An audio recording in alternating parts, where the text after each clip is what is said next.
Hi, I'm Dave from Boyinaband.com, and welcome to day 1 of the 7-day song on Hardstyle, where I'll be going through the process of making everyone's favourite bouncy, headache-inducing genre from scratch over 7 days. At the end, I'll post the finished song, and you guys can post your completed songs as video responses. Hardstyle is one of those genres that the mind boggles at when you try to wonder how it's so big, but it is undeniably fun.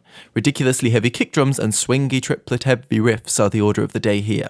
And this is the 15th 7-day song, so let's have an impromptu milestone celebratory party sample. Appropriate. So, let's get on with day 1 of the tutorial, where I'll be teaching you how to make a hardstyle beat like this, with techniques like distortion, layering, EQ, and learning to deal with frequent headaches. Okay, first, you can see I've set the tempo to 150 BPM down here. Hardstyle lives around this region. Older tracks might go lower to about 140, but since we're futuristic enough to live in a world where we can spy on each other's homes via the internet, let's assume we're more interested in the modern take on the genre. So, right click, and we're going to start with a combinator. Now, I'm using Reason 6 here, but you can use Reason 4 or 5 to do this tutorial as well, or any other DAW if you have a bit of common sense. I'll try and explain why I'm doing things rather than just what I'm doing. So inside the combinator, which we're going to name beat, before we forget, and we're going to make a line mixer 6 to 2, followed by your sampler of choice. I'm going to go with Kong because it makes me think of 1930s cult films. And we're going to right click and initialize this patch. And the first thing we want is a sample. Now, this will be for the punchy undertone of the kick. The distorted hardstyleness will be added afterwards. So I'm just going to click Show Drum and Effects and add an nano sampler so we can load in a sample into Kong. It's quite a nice little sampler so you can change the pitch and whatnot and the start point. But here we're going to just double click and select a kick drum. I've got this sample here from the Boyinaband Hardstyle drum sample pack I've conveniently provided for free, so link below for that. I'm sure if you do a bit of googling for hardstyle samples you'll find tons more though. Next, let's make a beat in the sequencer. It's a pretty complex rhythm, so I don't expect you to get it straight away.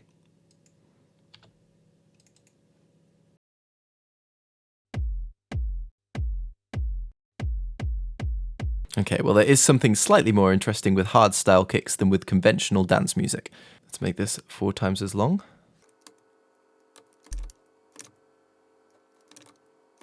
And then on the last of the 4 bars, for variety, we're going to zoom in so we can see. We're going to add a kick on the final 1/8 triplet note by changing the snap mode up here to 1/8T. And just, that was the shortcut key, W, and just click there. So if we take a listen with loop on, there we go. This will give us the beginnings of that iconic hardstyle swing. Triplets are when you fit 3 notes equally into the space where you'd expect 2 notes to be. So if I play the kicks, try counting 1, 2, 3 between each kick with me. So here we go. 1, 2, 3, 1, 2, 3, 1, 2, 3, 1, 2, 3. There's the triplets. Try to think in those terms for the entirety of the track, and you're well on your way to being a hardstyle guru, or someone whose songs seem to sound like a stereotypical pirate wrote them.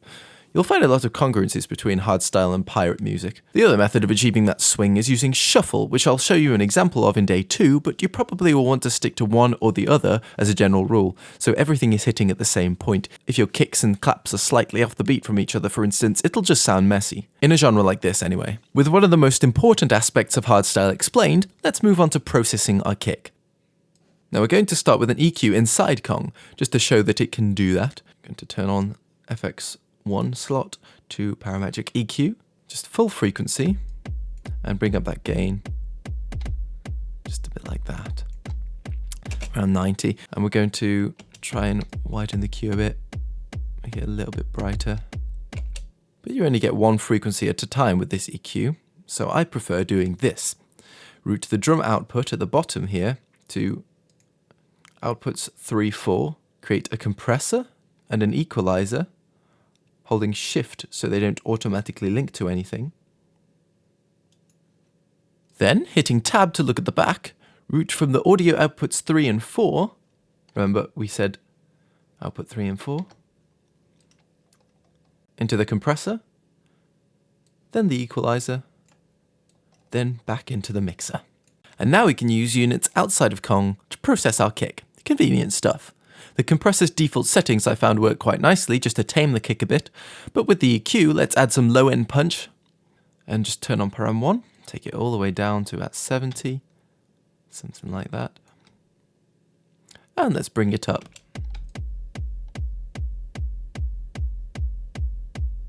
Widen it a bit as well. There we go. So without and with. There's that low end punch. Where you boost will depend on the sample you use. You're just looking for that point in the sample that sounds nice and punchy.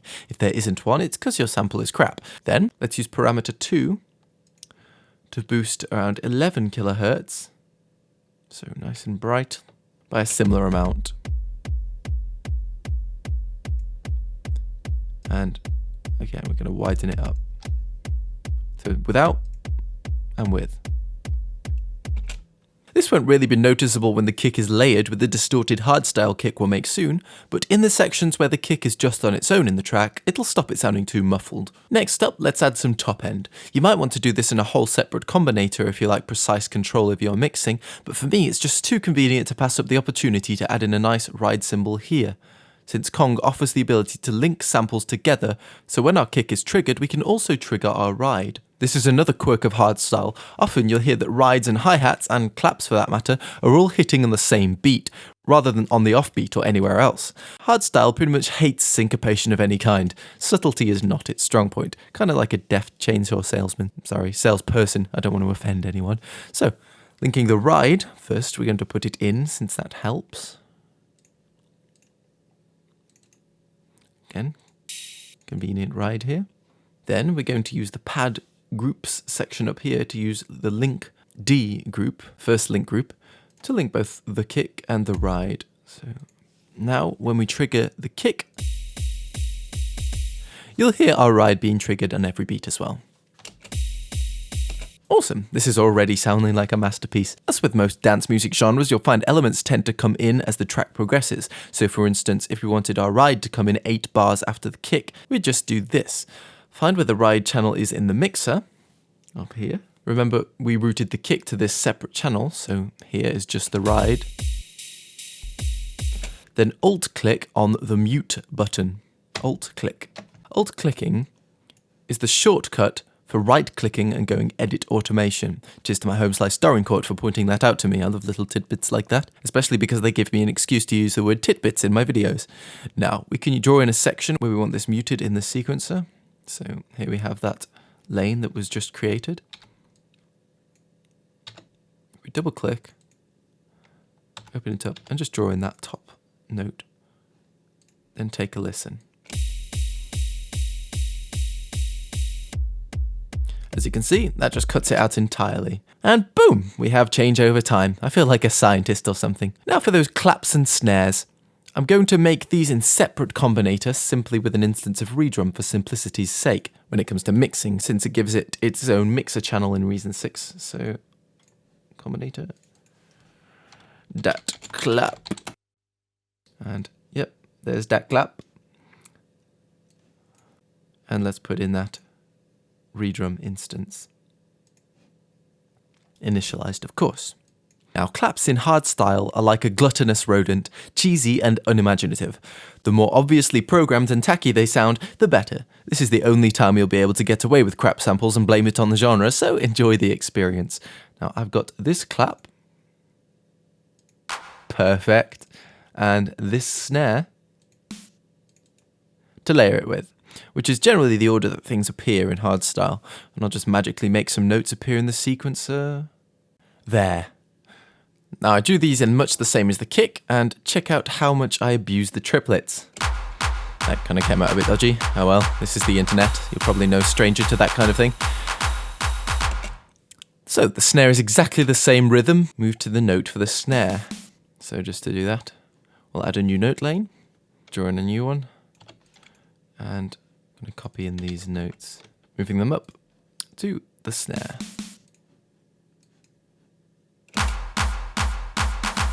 Redrum samples are triggered in the C1 octave for future reference. Okay, so we have this. Sweet, a nice little hardstyle beat to drive our track along. Now let's turn it into this. with a horrendously painful sounding hardstyle kick in part 2. Don't forget to hit like and favourite on this video if you liked it first, then join me there.